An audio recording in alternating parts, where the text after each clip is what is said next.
Hello and welcome to Audiobook Connection, behind the scenes with the creative teams. I'm Becky Parker Geist and I'm your host. Audiobook Connection is your place to learn about the audiobook creative process and for authors to learn valuable tips on producing and marketing your audiobooks. This podcast is sponsored by Pro Audio Voices, helping great stories come alive through audiobook production and marketing. Hi, everyone. I'm Becky Parker Geist. I'm the CEO of Pro Audio Voices, Inc. Today, we're going to talk about how audiobook producers figure out what their estimate on costs are for audiobooks.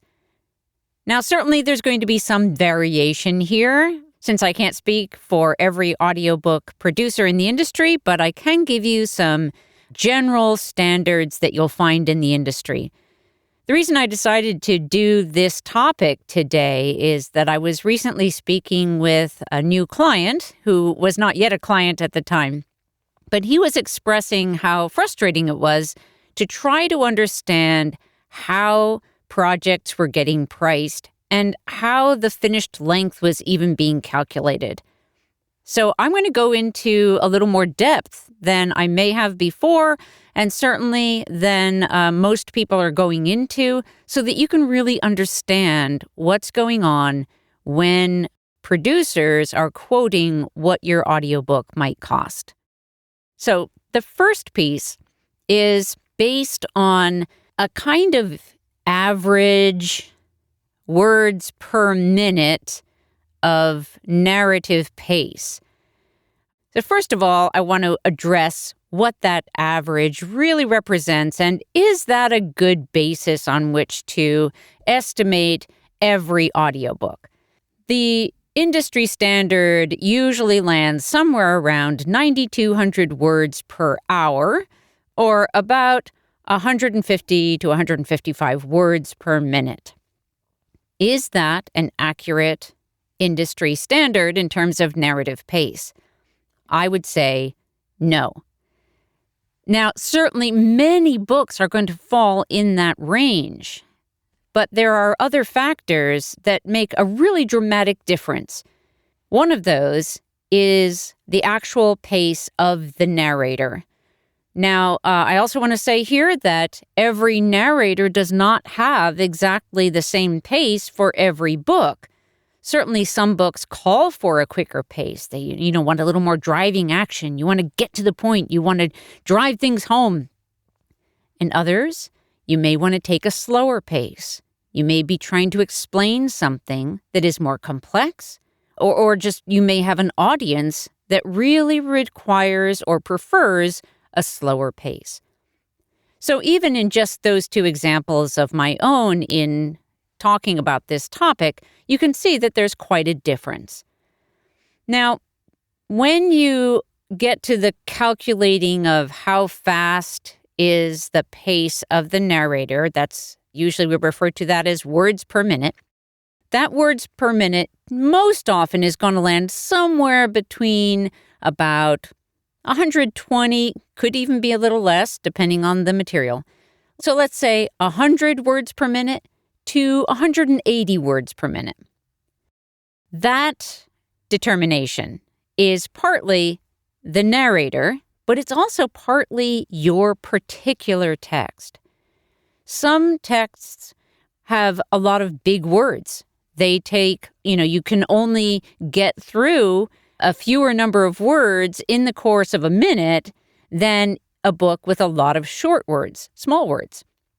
It may sound like a simplistic kind of explanation, but it's true. This was really driven home to me on a project that I narrated, where I used what I thought was my sort of typical words per minute. I used that to calculate a price on a project that actually had a lot of big words. And what I found was that I was way off. Now, that cost me because I gave it was a project cost. But what it really drove home for me is that you can't just come up with your own standard for a narrator or an industry standard that's going to cover every project. So the second piece that I already mentioned a little bit is about the text itself. What does it call for? And then how is your narrator going to handle that? So it's particular to the narrator, it's particular to the text. The other piece of the calculation is your word count. Now, that should be based on the part of the book that will be narrated. So if, for example, you have a table of contents, an index, glossary, a list of references, appendices that you're not going to include in the narration, any number of things like that, you should eliminate those before that calculation happens. So you take your word count, and then you're going to divide it by the narrative pace, or those words per minute. That's how you're going to come up with your estimated finished length. So the other thing I want to point out is how dramatic a difference that can be based on your overall word count. So just as an example, to give you an idea, first of all, if it's a really short book, then you're not going to feel that impact so much, either by the particular narrator or by their pace for your text.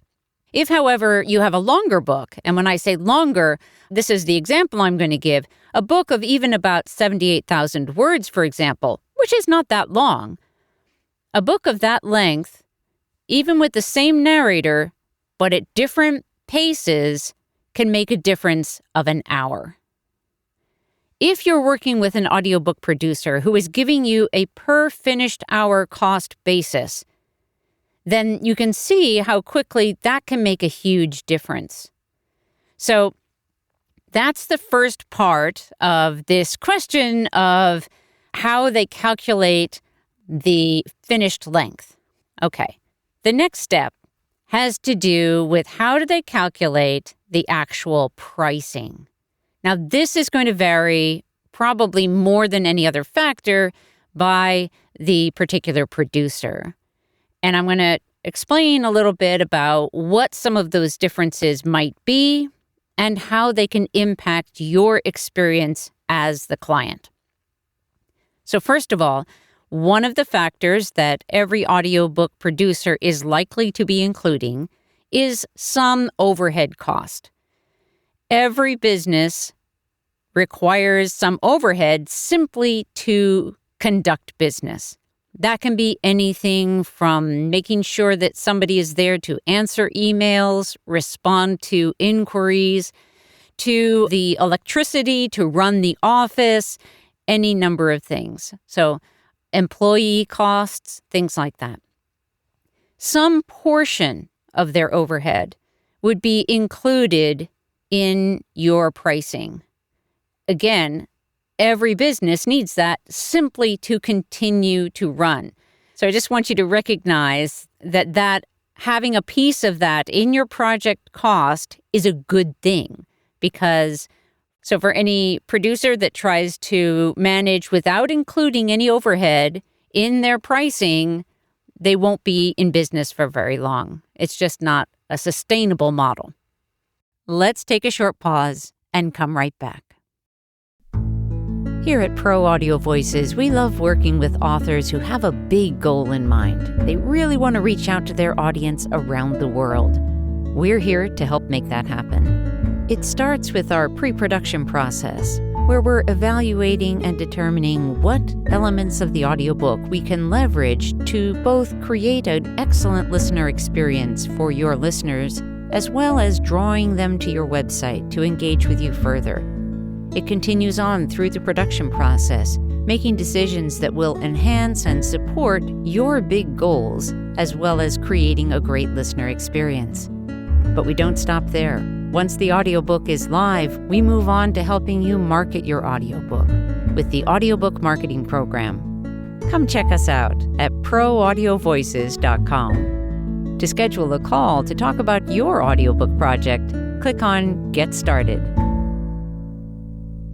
The next thing I want to cover is how does the pricing, or whatever they're offering, how is that going to reflect some of the experience that you'll have as a customer? One thing is in terms of how much service time they are allowing for you. That can mean answering your specific questions, making sure that you're updated on a regular basis as to the status of your project, keeping in touch with you and being able to respond to you. And many times, especially if this is your first time doing an audiobook, you may have lots of questions. And they may not relate only to the production itself. They may go beyond that. We get a lot of questions that relate to the marketing of the audiobook. And we want to make sure that we're helping our clients to succeed so they can have the impact that they want to have in the world.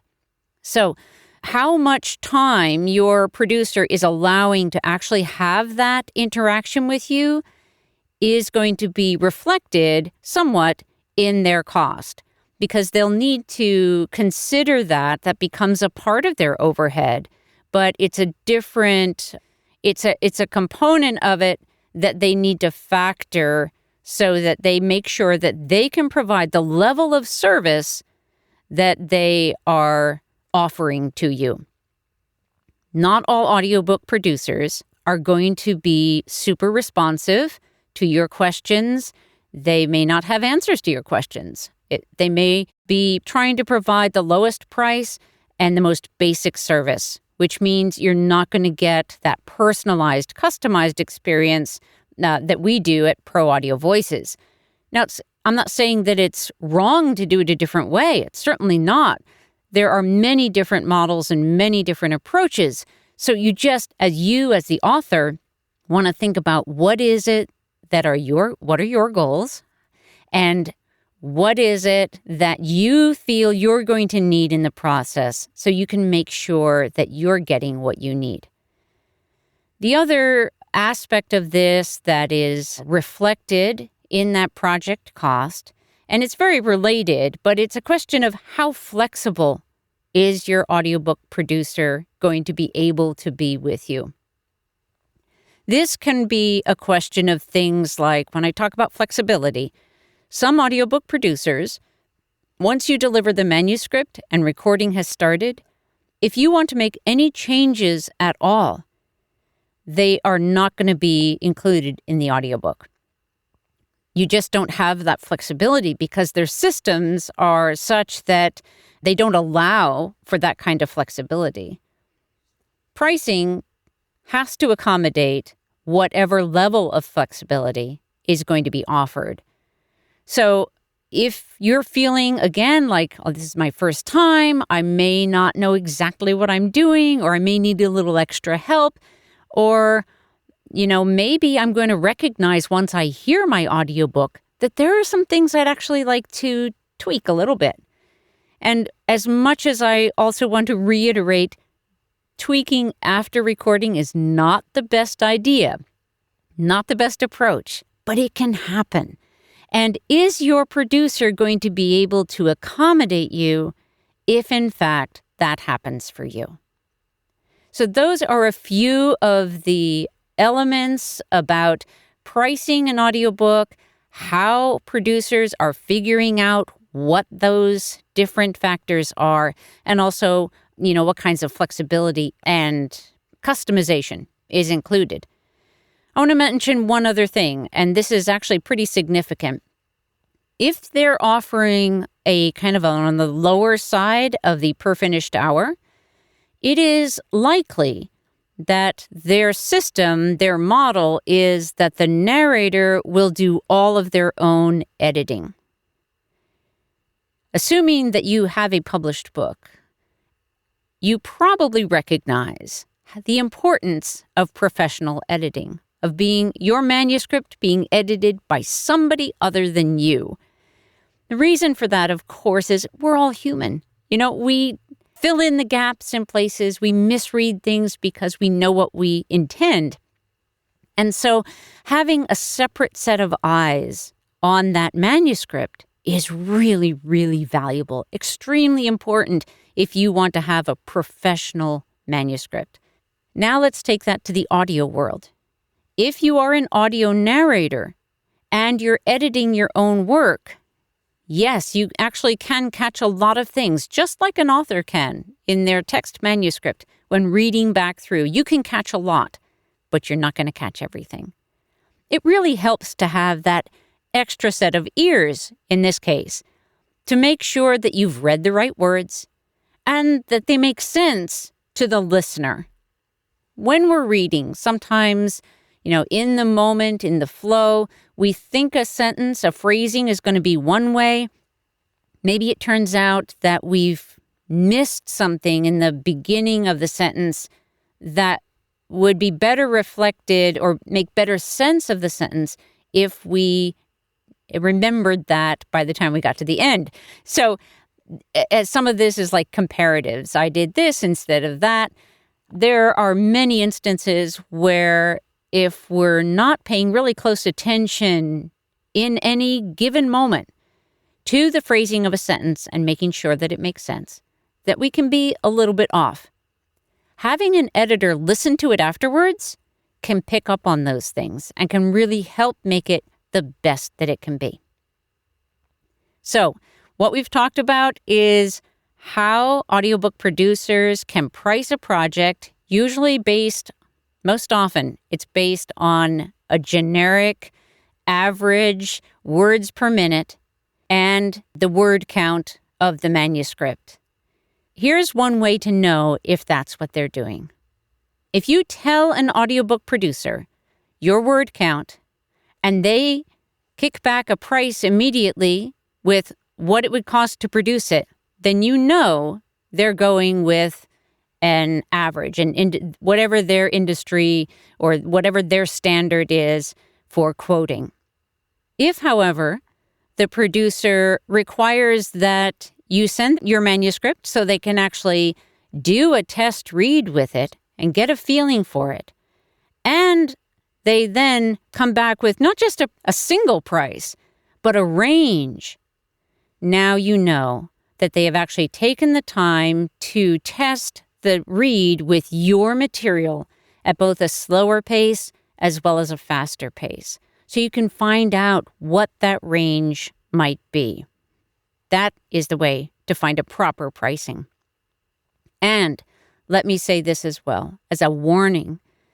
We've talked before about cost basis and how in the industry the standard is per finished hour. Knowing how these things are priced out, if you lock yourself into a per finished hour cost basis, and all they have given you in terms of their estimate is based on your word count, and whatever their average is, you're at even greater risk. And the longer your book is, the more words there are in your book, the higher the risk that you're going to end up paying more than they're estimating. So, again, we've covered how producers come up with their pricing. We've also talked about what things are impacted in terms of the service that they are then able to provide based on the way that they're pricing that out, the additional pieces that they're adding in to the overall cost aside from the narrator. That could be just their overhead. Some of that is how much service they're able to give you, so service time directly with you.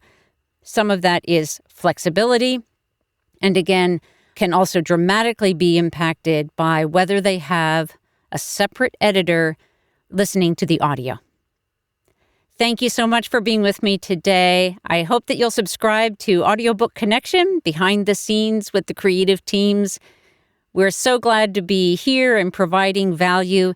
If there is a topic that you would like us to cover, please reach out to us at proaudiovoices.com. We'd love to hear from you. We'd also just love to hear feedback on any episodes that you found particularly valuable and how those were valuable to you. And we'd love to hear what your biggest goal is with your current audiobook project. Thanks so much for joining us. Thanks for joining us for Audiobook Connection, behind the scenes with the creative teams. Please take a moment to subscribe at audiobookconnection.com. The podcast is sponsored by Pro Audio Voices, helping great stories come alive through audiobook production and marketing. Learn more at proaudiovoices.com. Again, thanks for being with us, and please join us next week.